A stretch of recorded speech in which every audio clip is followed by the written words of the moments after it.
What's going on, guys? I am back with another hat format replay review for you all.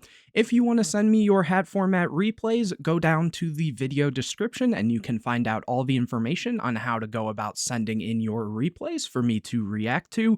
But anyways, here I have a match for you. At the bottom, we have Argan Grace, or Argan Grease, sorry if I'm mispronouncing your name, who is on Hieratic Gishki versus the alt with no name, who is on Madolche. I'm not entirely sure if this is the hands version or a more pure version. Probably by the time this video's out in the thumbnail or the title, I'll know by then which one it is. But let's get straight into this video. Really excited to see this Hieratic Gishki deck again. I think the concept is really cool. Opening hands, we have Gishki Abyss, Zeal Gigas, Aquamere, Hieratic Dragon Asu, and Hieratic Dragon of Tefnuit. And from the alt with no name, they have Breakthrough Skill, Forbidden Lance, Mystical Space Typhoon, Madolche Mufuli, and Madolche Angeli. So they do have the Madolche combo that you know, a lot of times want to see. And it looks like Argan will be the one starting this one out. So drawing for turn, another copy of Hieratic Dragon of Su. Starting with the Gishki Abyss, that is a Stratos, basically, adding the copy of Gishki Vision. Using Gishki Vision to discard itself to add a Gishki Ritual monster, which they'll be adding the Gus Kraken. Here, Aquamere is activated, tributing one of the Sus to summon Gus Kraken. Here, Su will be Chainlink 1 to summon a Hieratic from deck, and Gus Kraken will be Chainlink 2. Gus Kraken has the effect that when this card's Ritual Summon, you can look at up to 2 random cards in your opponent's hand, shuffle one of them into the deck, so it's a way to get some hand knowledge, as well as kind of loop the opponent's hand in a lot of cases. So here they're going to see the Lance and Breakthrough skill and put back the Breakthrough skill, summoning the Labradorite off the Su. Here they're thinking they go Overlay into M7, use M7, detach the Gus Kraken to add back the Vision, and then they're going to use the Aquamere, which will shuffle itself back into the deck and target a Gishki Ritual Engrave and then add it to hand. So here they're targeting Gus Kraken. The reason it's important is because the targeting is cost. So if they had a Crow or something, they could technically Crow this, and then, you know, the mirror still gets shuffled, but they don't get the add off of it. And let's keep going here. Oh, they just passed on that, which is kind of interesting. Because I guess I don't know their deck list, but usually off of something like this, they would be able to, in a lot of cases, try to loop more cards. But I guess looking here, because they added the Vision, they actually don't have another Ritual spell here.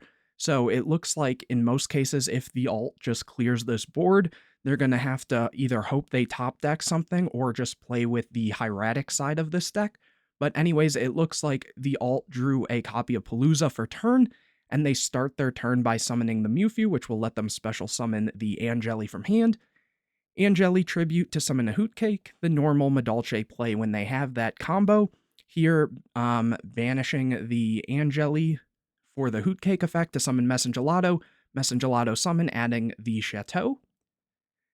Next, they activate the Chateau, overlay 2 for a copy of Levier, to bring back the Angeli, to probably make, a Tiramisu. Shuffling back the Mewtwo and the Angeli to non-targeting shuffle the 2 monsters on board. Next, they just go and push for some nice damage here. And main phase 2, they set the Palooza and pass, holding the Lance and the MST. Drawing for turn, a copy of Gishki Shadow, so this now does give them access to the Ritual spell, which is really good. This should honestly, in most cases, just kind of wrap up this game almost, because having the Zeal Gigas and these being able to be treated as full tributes is really strong. You just have so much gas in this hand, and they can make M7s and now loop the Shadow, so they always have access to the Ritual spell. So let's find out if they do that. Summon Tefnuit because the opponent controls monsters. Special summon Su by tributing the Tefnuit, then the Tefnuit effect, summoning a Labradorite. Overlay both for a Gauntlet Launcher, which basically is a non-once per turn destroy monsters the opponent controls, so they're going to use it and just pop both. Then here they're going to use Shadow to add the Aquamirror, activate Aquamirror, tributing the Vision as the whole tribute to summon the Gust Kraken. Oh no, they're going to summon the Zeal Gigas. Use the Zeal Gigas effect, pay 1,000 to draw one. Because it is a Gishki card, they're able to non-targeting spin back a card on the field. They're going to use the back row, overlay into Gaia Dragon, and go to battle phase. I'm really curious. I feel like, again, I don't know their deck list, but I feel like they might have been able to actually just have game in a lot of cases already off of that. Because, like, now the opponent can basically do the same combo again, since they do have the Angeli and Mewtwo again. Plus, like, Lance is helpful to, like, make these lower in attack, so it'll be interesting. Again, I'd have to, like, look back at the hand, but I feel like maybe they did have game. Here, the alt draws DD Crow, summons Mewtwo, summons the Angeli. Gonna do the same type of play here. This time probably adding, yep, using the Messengelato probably to get a ticket here. Yep. Overlay into Leviair, which did, these were destroyed by the Gauntlet Launcher. So they are on double Leviair, which is obviously coming up here. And it looks like Argon just scoops it up, which makes sense. Again, I feel like if I look back at those hands, they might have actually just had game there. But here, Argon will be starting opening hands Vision, Beautiful Princess, Hieratic Seal, Gishki Shadow, and Max C. And the alt has Mewtwo, Debunk, Instant Fusion, Madolche, Chateau, and Ticket. So not the greatest hand here from alt, though, you know, Instant Fusion plus Mewtwo can at least get into an Invoker, and then that can summon the Messengelato. That won't really get a search, but it'll be able to be useful with the Ticket and Chateau at bare minimum, but that will play into this Max C. Here they draw a copy of Sue, which is really good here, using Vision effect to add the Gust Kraken, and then Shadow to add the spell, and activating the Aquamirror right away. Interesting to do that. I guess the order in this exact situation isn't going to matter because it's not like they're summoning a Tefnuit, but, you know, maybe even just deck thinning with the Convocation, or I guess maybe they're trying to see if they have Max C here before going for like a Beautiful Princess line. Getting rid of the Sue. Actually, no, if you would have gone Beautiful Princess first, it would have played less into Max C, because here they'd get a summon off of this, and then another summon off this if they did have Max C, versus this would just summon and potentially only give them one search, or one add. Here, Sue's going to activate, Gust Kraken's going to activate. They have the option between Instant Fusion and Debunk. They are going to put the Instant Fusion back. Summon the Labradorite Dragon. Normal summon the Princess. Special Abyss, which is going to search for another copy of Shadow. Overlay both for an M7, detaching the Gust Kraken here to add the Shadow back to hand. Using Aquamirror to shuffle itself and add back the Gust Kraken. And then activate Convocation to add Tefnuit. Activate Shadow to add the spell. Activate Aquamirror, tributing the Tefnuit to summon the Gust Kraken. You know, to summon again and look at another two. Here they're going to see the Mewtwo and the Chateau, probably putting back the Mewtwo. Yep, which they are. And then another Labradorite is summoned, which they might make another M7 here, honestly. Yep, which they are, detaching the Gust Kraken to add back the Tefnuit, since they will have access to the Gust Kraken again with the Aquamirror shuffling back. And here they just pass.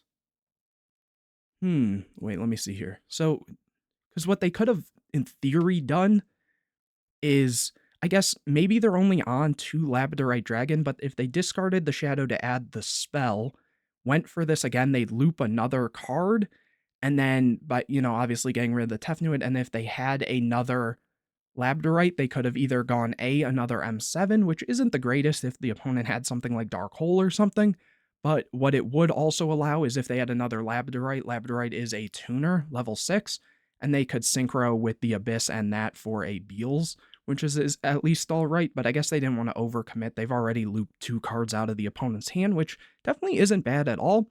And here we see Alt draw a copy of Magdalene, so at least the starter, they're going to summon it to add an Angeli, activate Ticket, activate Chateau, set the debunk.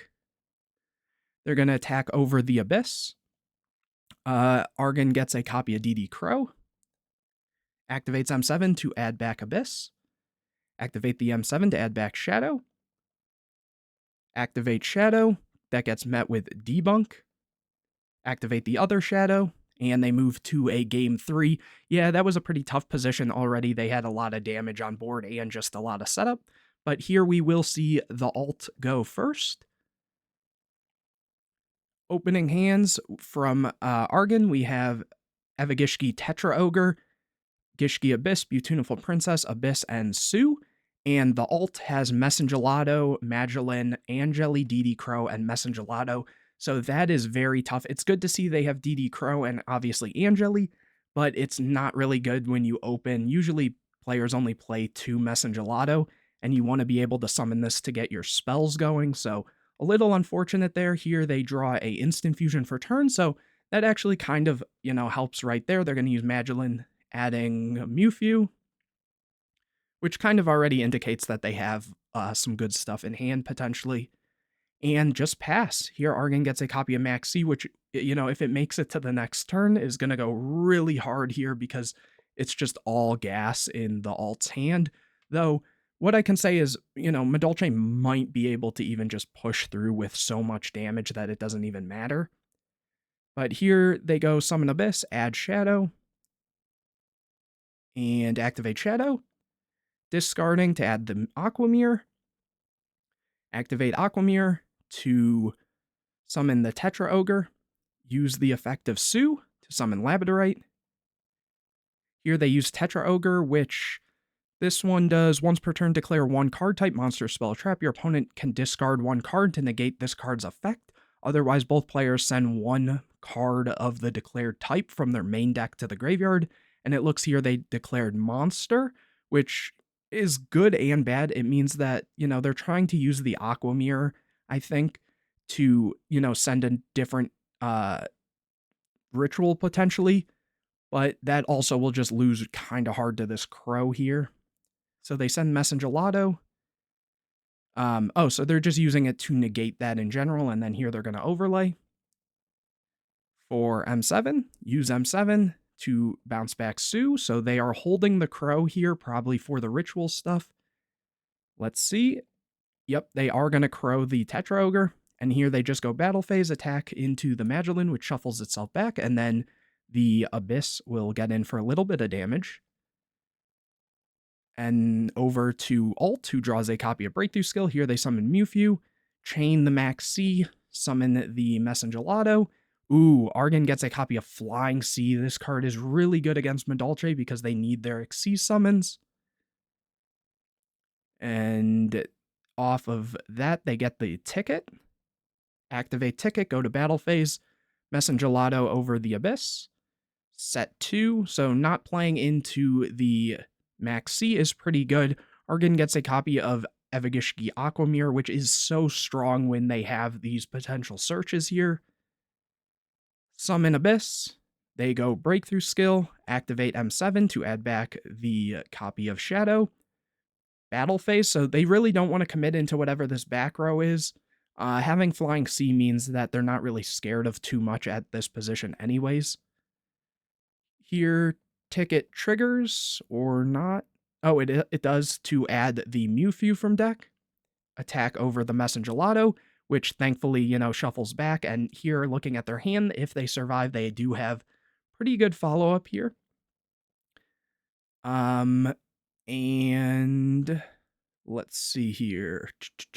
They draw Rhoda for turn.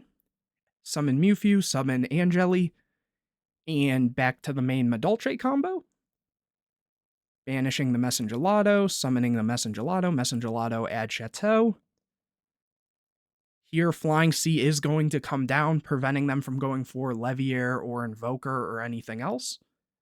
That is very hurtful for them in this position. Activating Chateau to give these guys a little boost, as well as adding them back to hand rather than shuffling themselves into deck when destroyed. And it also shuffles back the Angeli. On activation, this just shuffles all Madolche monsters in graveyard back into the deck. They're doing a little adjusting here. The Messengelado over the Abyss. Pass it over. Argon gets a copy of Salvage, which is so good. They have the Shadow, which they can reuse. The Beautiful can be summoned and go into another Abyss, which can add a Vision if need be. That can then add one of the rituals. So they have a lot of setup here. Yep, summon the Princess, summon Abyss. Abyss will add Vision, as I mentioned. They're probably going to use both here. Vision to add Guzzkraken. And, oh, no, they're just going to wait. They go Aquamir, getting rid of the Sue for the Guzzkraken. Use Sue to summon a Labradorite. Overlay for M7. Use the effect, detach Guzzkraken to add Sue. Aquamir shuffles itself to add back the Guzzkraken. Activate Shadow to get back the spell. Activate Aquamir to summon the Guzzkraken, and Sue effect will trigger to summon a Labradorite. Set the Salvage here. Synchro for, oh, Void Ogre. Okay, so they set this so that once per turn, when your opponent activates a spell or trap while you have no cards in your hand, quick effect, you can negate the activation, and if you do destroy it, it's a 3,000, which is really strong, and it's also going to prevent any sort of scary back row as they continue into this. Here, they're just going to try to go for some damage here. Ticket will trigger and add a Angeli. M7 over Hoot Cake.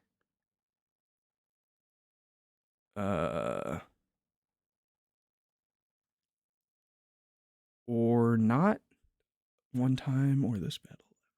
Oh, because it was summoned off of the Angeli. Angeli gives the monster battle protection till the end of their next turn, I believe, before it shuffles back. And here they're just going to attack, do 8 or enough to get them down to 800 and pass. So they didn't even use the salvage. They want to keep this live, though that is a very scary position because, again, none of this is really stopping a Mewtwo combo, but at the same time, they can't even exceed summon because of the Flying Sea, and everything's too big where if they try to crash, they just lose. Drawing another Angeli for turn, using Hoot Cake to banish to summon a Magellin. They can wall up here, I guess, since some of this won't be able to be destroyed by battle. But still a very awkward position to be in. Use the Rhoda for a Spell Striker. Yeah, they're just trying to build a wall here. A couple more triggers to add stuff back. Here, Beautiful Princess off the top. Are they, oh, they, no effect on that, okay. And then going for Gaia Dragon, which will be able to just do piercing damage and run over all this. Attacking over the Flying Sea, and that is game. So I feel like Argon played that pretty solid. Again, without knowing their deck list, it's hard to say what plays they should or shouldn't do because the Hieratic Gishki deck does have a handful of different options depending on what they're choosing to play. But overall, obviously, it worked out well for them. That Flying Sea was amazing in this matchup, and even with, you know, the alt opening Mewtwo and the Angeli combo in most cases, it still wasn't enough for Argon here, who was able to take the game. So hopefully you guys enjoyed this video. If you did, please leave a like on it. Comment any questions or videos you want to see in the future. Share this video with your friends. Make sure you're subscribed to the channel and hit the bell to get notified anytime I put a new video out. And as always, make sure to check the video description to find out how you can send in your hat format replays. But anyways, guys, I will see you in the next video.